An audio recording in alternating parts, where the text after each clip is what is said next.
We're just touching. I'm just introducing the thing for those who are coming in late. Yeah, I've been in debate and conversation in recent weeks about African spiritual systems, African religions, and Abrahamic religions.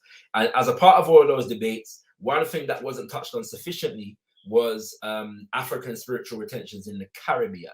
Yeah, so I am just touching on that today, and it is a preview, a preliminary exploration of a presentation that I'm constructing dealing with Pan-African spirituality in connection with rebellions, yeah, against slavery and colonization in the Caribbean.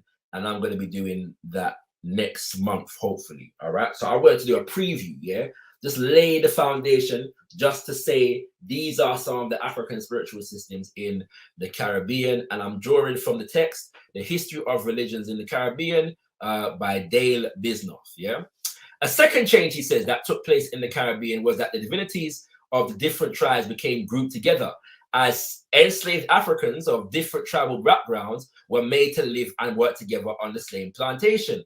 This merging of the gods, so to speak, was facilitated by the fact that many of the tribal divinities differed in names.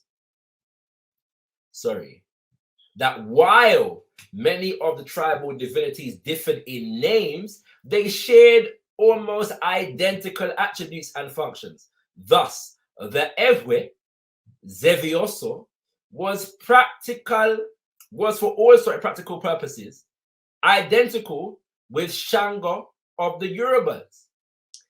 Generally, the name of the god of the dominant tribal group survived. Thus, in northern Haiti, the Igbo, Congo, and Arada names for many West African divinities gave way to Yoruba names. Yeah. So we want to emphasize this. These are the essential, fundamental, consequential point. Right, yeah, so these are the things, yeah. Well, we need to understand this something, yeah. So when we talk about African spirituality, enough people vex when we say them something there. Them say, well, you know, yeah, go on like say everybody depend on the same thing and everybody practice the same thing and them not a difference and all them something. But we don't deal with the Weltanschauung, you know, the German word, I mean worldview. Yeah, we have to deal with the worldview. And so because of the fact here that, well, people underestimate first and foremost the extent to which African spiritual systems on the continent actually have a shared ancestry. Yeah, them derive from the same thing. Yeah, because the only people group where you see today in Africa, some of them not all. Yeah, they are offshoots of larger people groups. Yeah, and sometimes amalgamations of smaller people groups. All right. So we have to understand the development of what they call tribes, yeah, quote unquote, on the African continent. All right. But secondly, we have to understand how we evolve as people, African people in the Caribbean. Yeah. So when we see Voodoo in Haiti, and we know that the word Voodoo or voodoo is derived from the word Voodoo, which is a part of the Fon language, that no means that the whole of the people in Haiti is Fon. Because them Ewe, them is also Yoruba, them is also Akan, them is also Kikongo, them is also Umbundo, and all these things. Yeah. And so you will see all of these spiritual systems that are merged together and evolve, and the language that you find, yeah, is usually the language of the people group that is most populous at a particular moment in time, and sometimes that will change. Yeah, and the more I study these things, you know, I'm coming to the understanding or the conclusion, and I could be wrong. Well, I don't think I'm wrong really. That Congo is the secret power. Yeah, the Bakongo vibration, yeah, is foundational to a significant amount of African spiritual and cultural retentions in the Caribbean. Yeah. All right.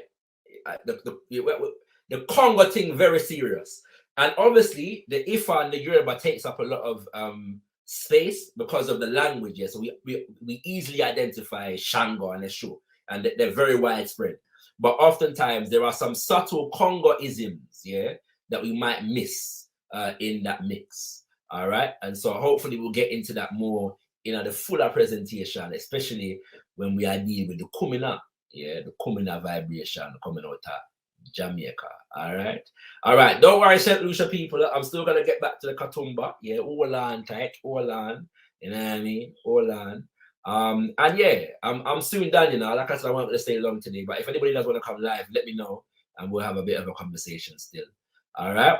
So that was that's my last slide from that book. I'm gonna do one more. I'm gonna play a couple videos. Yeah, just to demonstrate this point even more.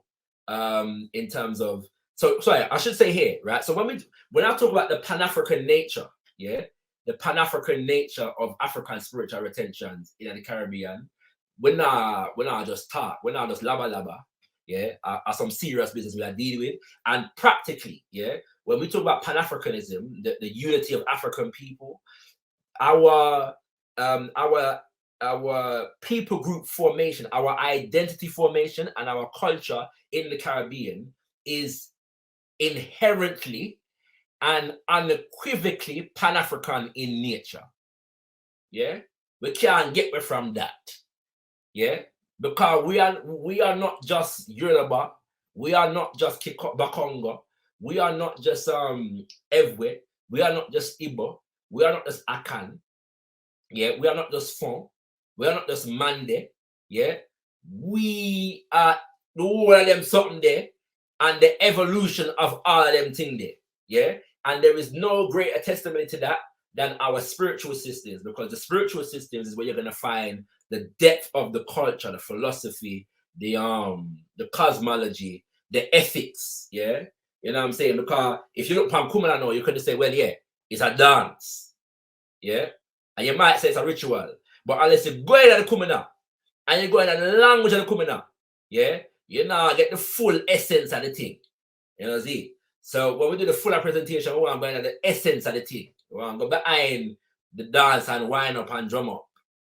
And we love that too. We love the dance and wind up and drum up.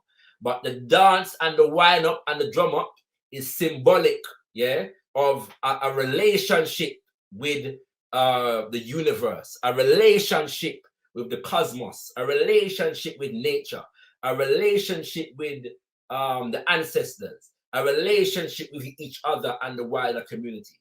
And that way I say it.